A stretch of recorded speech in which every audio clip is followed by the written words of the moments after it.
क्यों वेदिका, क्यों? मेरे मना करने के बावजूद तुमने काजल भाभी से वो वादा क्यों किया? मैंने तुमसे साफ साफ कह दिया था कि इस झूठ में मैं तुम्हारा साथ नहीं दूंगा वेदिका। मैं अभी जाकर अंतरिक्ष भैया को सब कुछ सच सच बता देता हूं। ध्रुव, जो भी फैसला लेना है सोच समझ कर लेना। और वैसे भी ध्रुव, ये सिर्फ मेरा झूठ ही तो नहीं, तुम्हारा भी तो है। और मैं काजल भाभी को वचन कैसे नहीं देती? ध्रुव, मैंने उनकी आंखों में डर देखा है। एकदम सहमी सहमी सी रहती हैं वो घर में। क्या तुम अपने भैया भाभी का घर बचाना नहीं चाहते?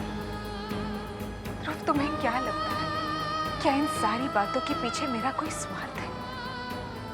नहीं ध्रुव, मेरा कोई स्वार्थ नहीं है। हाँ, मेरी मुश्किल समय में मुझे रास्ता जरूर दिखाई दिया है। हमारा बच्चा इस दुनिया में जन्म लेगा, इस घर में भैया भाभी के प्यार में पलता रहेगा, हमारी आंखों के सामने। इससे अच्छा रास्ता हमारे लिए और क्या हो सकता है ध्रुव? हमारा कृष्णा भी रहेगा और हमारा बच्चा भी। ध्रुव, क्या तुम अपने भैया का घर बचाना नहीं चाहते? तुम्हारे एक गलत फैसले से उनका घर टूट जाएगा। ध्रुव, क्या तुम इस दोष के साथ पूरी जिंदगी जी पाओगे? मैं तुम्हें बस समझा सकती हूँ। अंत में जो फैसला तुम्हारा होगा वही फैसला मेरा होगा। अगर तुम्हें लगता है कि वेदिका गलत है तो मैं तुम्हें रोकूंगी नहीं।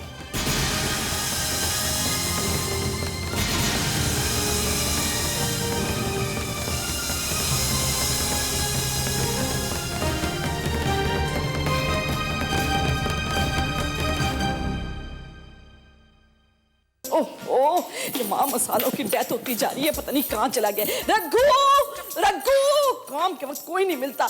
ओहो, आओ जी महाराज, कहाँ चले गए थे अपनी डेथ कराने काम के वक्त? बुआ जी की पालना नहीं। हाय हाय, मैं तो तंग आ गई हूँ बुआ के बनारसी बुआ के पानों से। घर में खाना बने या ना बने, लोग सांस ले या ना ले, इनके पान आने चाहिए। अरे भाई, जब बनारस से लाए हुए पान खत्म हो चुके तो समझ लो ना कि यहाँ के दिन भी भर गए। चलो जाओ वापस यहाँ से। तितली, ऐसा नहीं कहते, वो हमारी मेहमान है। दीदी, मेहमान वो जो 4 दिन के लिए आए, इज्जत मान से घर में रहे और अपने घर वापस चला जाए। ऐसे थोड़ी ना डेरा जमा कर ही बैठ गए हैं। कृष्णा की तबीयत ठीक हो जाएगी तो वो लोग चले जाएंगे। बेचारा कृष्णा, मुझे तो लगता है चित्रलेखा पैन जी की शक्ल देख कर ही ना बेचारा डर जाता होगा। और मुंह में पान चबा चबा के पता नहीं क्या बड़बड़ करती रहती, कुछ समझ में नहीं आता। लगाओ बुझाओ नंबर 1 है दीदी। हाँ मैडम, मैं जाऊँ? तू भी बिंदरी खिलौता हुआ जा भाई, बुआ जी को पान देकर आ। अब एक ही तो काम रह गया तेरे पास। साथ में ये भी पूछ लेना कि तुझे पेटी में भरकर अपने साथ बनारस लेकर जाएगी क्या? फिर गुलकंद बनकर डोलते रहना बुआ जी के आसपास। कविता जी, लगता है तितली जी को हमारे पान की वजह से कुछ नाराजगी हो गई है। अगर हमारा पान इस घर में इतनी बड़ी प्रॉब्लम बन गया है तो भाई हम अभी अपना टिकट कटा लेते हैं और चले जाते हैं बनारस। गुड बाय जी, हमेशा के लिए। नमस्ते जी, नमस्ते। देखिए, तितली की तो मजाक करने की आदत है। अगर ये मजाक कर रही हैं तब तो ठीक है कविता जी, पर अगर ये सच में ऐसा कह रही हैं तो हम तो भाई अभी अपना टिकट कटा के चले जाते हैं बनारस। कैसी बातें कर रही हैं आप? ये आप ही का घर है। वो तो हम जानते ही हैं कविता जी, और वैसे भी हम तो कृष्णा की वजह से यहाँ रुक गए थे, वरना हमें शौक थोड़ी ही है यूं उड़ते फिरते लोगों से अपनी बेइज्जती करवाने का। दीदी, मैं कह रही हूँ मुंह मत लगाओ इस औरत को। मेरा बस चले ना तो बनारस की पहली मालगाड़ी मैंने सूटा हूँ, पर वहाँ भी देखना उन्हें भारी पड़ेगी। वहाँ के मवेशी डंगर भी निकाल देंगे इसे। कितना मन था कि मैं चारों धाम देखने जाऊंगी, बनारस तो जरूर जाऊंगी, काशी विश्वनाथ देखने जाऊंगी, पर अब तो बनारस के नाम से मेरा दिमाग घूमने लगा है। जिस दिन नैना कोठारी तुमसे मिलने आई थी उसी दिन से उनका कुछ अता पता नहीं है। तुम बताओ कि तुमने उसे कहाँ मारा? मैंने नैना कोठारी को नहीं मारा है। मुझे नहीं पता कि वो कहाँ है, और मैं एक बार नहीं बार बार यही कहूंगा कि मैं कुछ नहीं जानता।